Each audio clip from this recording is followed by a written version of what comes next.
I just like Ranson's book. I like the fact that he made a story out of finding these old photographs and things, which I love. I collect photographs and things, and I love the fact that you can see an image and it tells you a story without telling you everything. You leave up your own imagination and your own interpretation of what it is that intrigues you about that image or that picture. So that he concocted a story based on this kind of strange, unknown photographs, I just found very compelling, very strong, very dreamlike, very powerful, and again, mysterious. Hugh has bees living inside of him. Horace projects his dreams. Emma can, manipulate air and Olive, touches things to fire. But it's not so much like like superhero-y kind of, kind of save the world kind of stuff.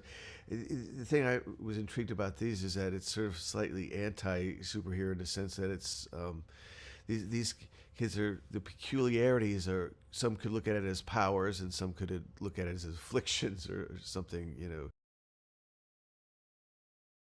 There's an old faction in the culture of peculiars where some are trying, not with the best intentions to try to, break out of the peculiarity, but end up turning into monsters and therefore become much more dangerous to the peculiar population. So that's why loops are created, which basically, they the Umbrines, which are also, protecting the children. That's part of their job, is to create loops where you can live in one day over and over again, just resetting the time, and that helps protect them from regular people and the bad peculiars that are after them. I love Eva. I've worked with her a couple of times, and she's one of the most amazing people, fascinating people, mysterious. I know Eva, but I don't know her. And that was something that's very important to the character. She's got this power, and Eva's got quite a lot of humor and strength and poetry and mystery. And you put all that in combination, and you get this kind of weird Scary Poppins kind of character that is. That's her, and she also looks like she could turn into a bird, which helped a little bit, So all those elements, which are quite strange juxtaposition of elements, and she's amazing. I remember seeing Asa, Hugo, and it's like, well, he's a bit, and then so I meet him, and this like 6 foot character walks. It's like, yes, I know kids grow, but I mean, geez, but he's a really, really. I mean, I didn't even have to. I knew before I even met him, just looking at a picture of him, that he was right, because he's. And then you meet him, it was much clearer. I mean, he's intelligent, sensitive. You can, just looking at him, you can see him not belonging into any kind of category, and you can see him getting that kind of like, you're peculiar, you're strange, you don't quite fit into everything. You're not this big action hero kind of a guy, and yet he's dealing with all this stuff in what I considered a more realistic way. I've always wanted to work with Sam. He's I can safely say he's like one of the only actors. I love a lot of actors. I love a lot of people. I love their performances. But he's somebody I could just watch. If know he's in a movie, I just want to see it, and that's a pretty rare thing. And so, lucky enough to get to work with him on this, and just.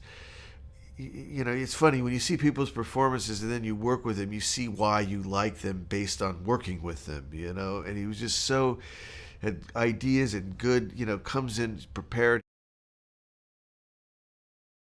We ended up casting that a bit further out and ended up finding a house in Belgium, which when I saw it, walking through the trees and saw it, I just thought, wow, it wasn't like an institution or a hospital, it was like a home.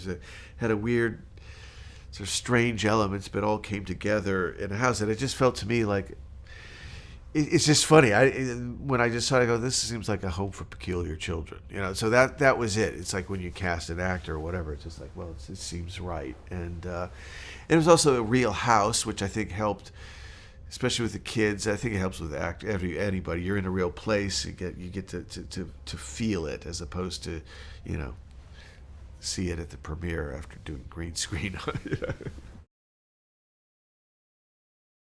Well, I just like all the different elements, and again, you know, I try to work with people that I really love, you know, and like Eva and Sam, the whole cast. It's like a weird family, you know. It's like a dysfunctional family that you actually had to get along with, unlike some of your real dysfunctional family.